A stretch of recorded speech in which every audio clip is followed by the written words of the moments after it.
notre plateau. Justement, Maître Loumé Adoumalégui, qui se trouve être vice-président de la dynamique pour la démocratie au Congo, DDC, mais également vice-président de la commission politique à la première convention de la dynamique de l'opposition. Bonsoir. Bonsoir. Bienvenue.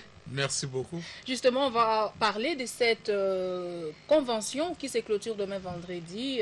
Comment se déroulent les travaux et quels sont les thèmes qui font l'objet de ces assises?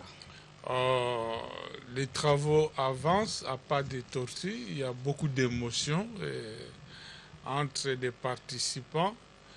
Les thèmes qui prennent beaucoup d'espace dans nos discussions, c'est la politique,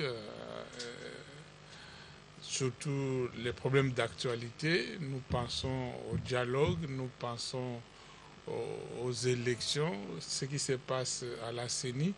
Ensuite, sur les plans légaux, nous sommes en train d'examiner un peu les textes qui vont nous régir dans les prochains mois qui arrivent, parce que vous savez que 2016 sera une année pleine d'intensité, malheur au cardiaque.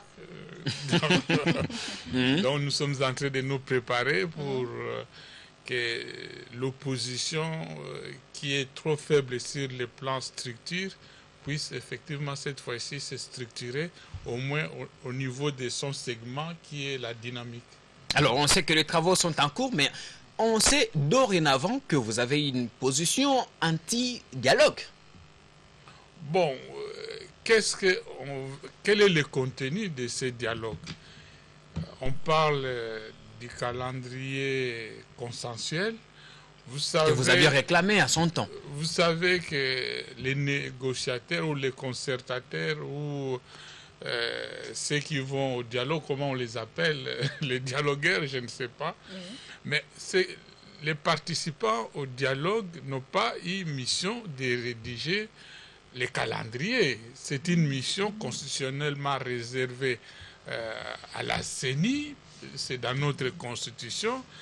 Au niveau de la dynamique, nous soutenons que c'est mieux que les dispositions constitutionnelles soient respectées, qu'on laisse la CENI rédiger les calendriers électoraux et ensuite, nous les politiques, nous ne pouvons intervenir qu'après la publication de ces calendriers.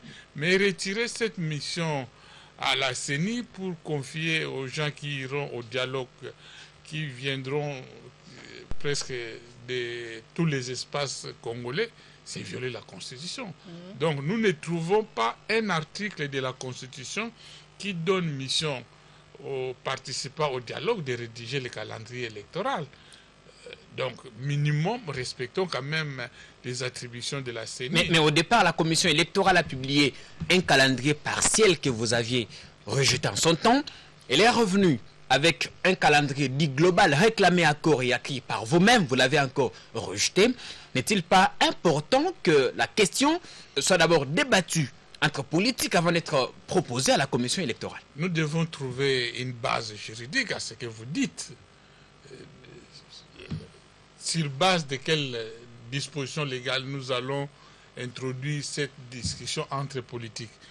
L'opposition avait dit que le calendrier était trop chargé, mais tous les membres de l'opposition, nous avons accepté que les élections présidentielles et législatives se tiennent dans le délai légal. Jusqu'à aujourd'hui, nous sommes d'accord. Et sur ces points-là, nous étions d'accord avec la CENI qui avait prévu que les élections présidentielles et législatives aient lieu au mois de novembre. Donc, l'opposition n'a jamais rejeté. Ce que nous avons rejeté, c'est de voir les élections locales se tenir. Nous avions dit que nous n'avons pas assez de moyens et cela a été prouvé parce que le 25 octobre, on n'a pas organisé les élections.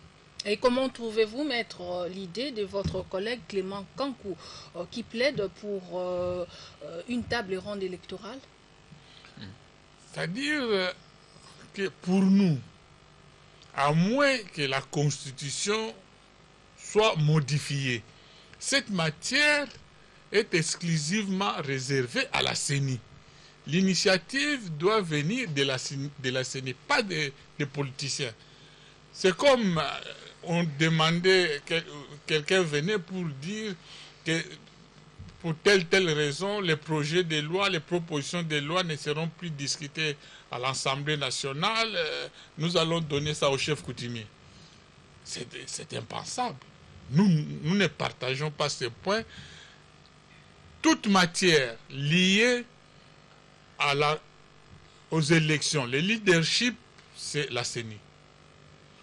Quand la CENI ne prend pas le leadership, la dynamique n'adhère pas à cette démarche.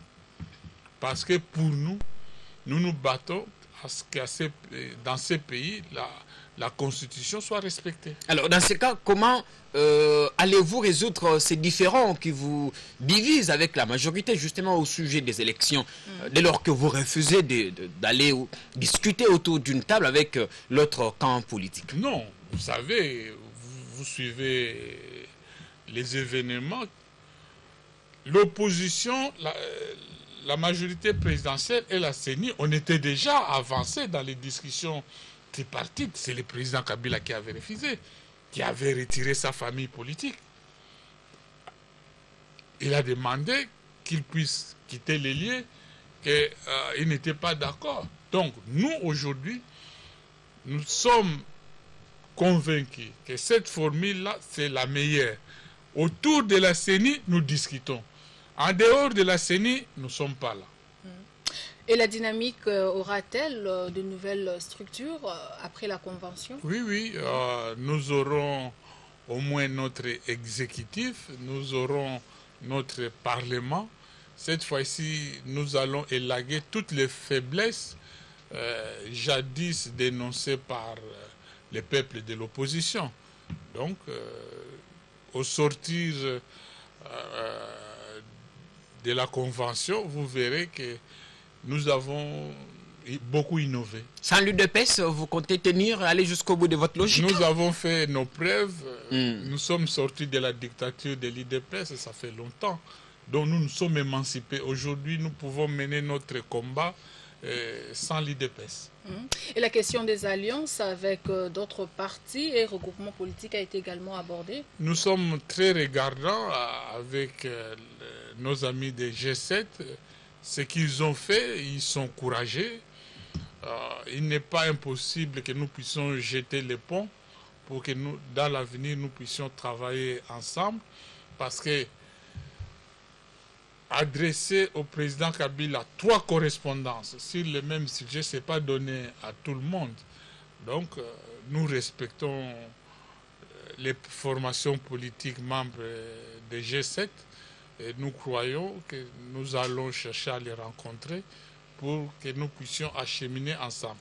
Parce que pour mettre la majorité présidentielle à genoux, nous avons besoin de beaucoup de bras. Et on peut déjà compter sur les mariages DDC, le G7. Non, pas DDC, dynamique.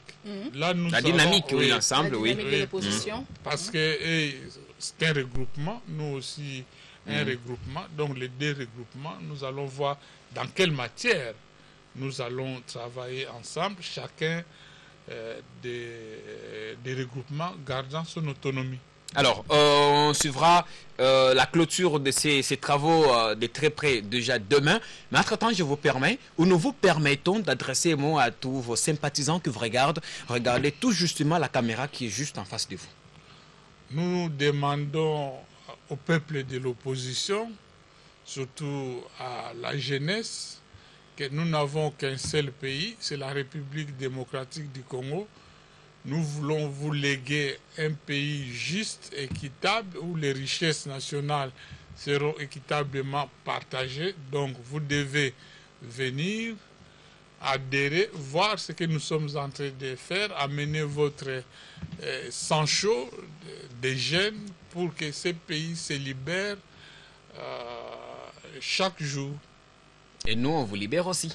Merci beaucoup. Voilà, merci d'avoir été des nôtres, Maître Loumeya Doumalégui. Je rappelle Doumalégui. Merci. Je rappelle que vous êtes vice-président de la DDC, mais également vice-président de la commission politique à la première convention de la dynamique de l'opposition qui se tient récemment à Kinshasa. Député national également. Merci beaucoup. Revenez chez nous à toute heure. Merci. Alors, le plaisir est partagé. Madame, Messieurs, nous marquons une petite pause. On se retrouve juste après pour prendre notre dernier invité. Voilà.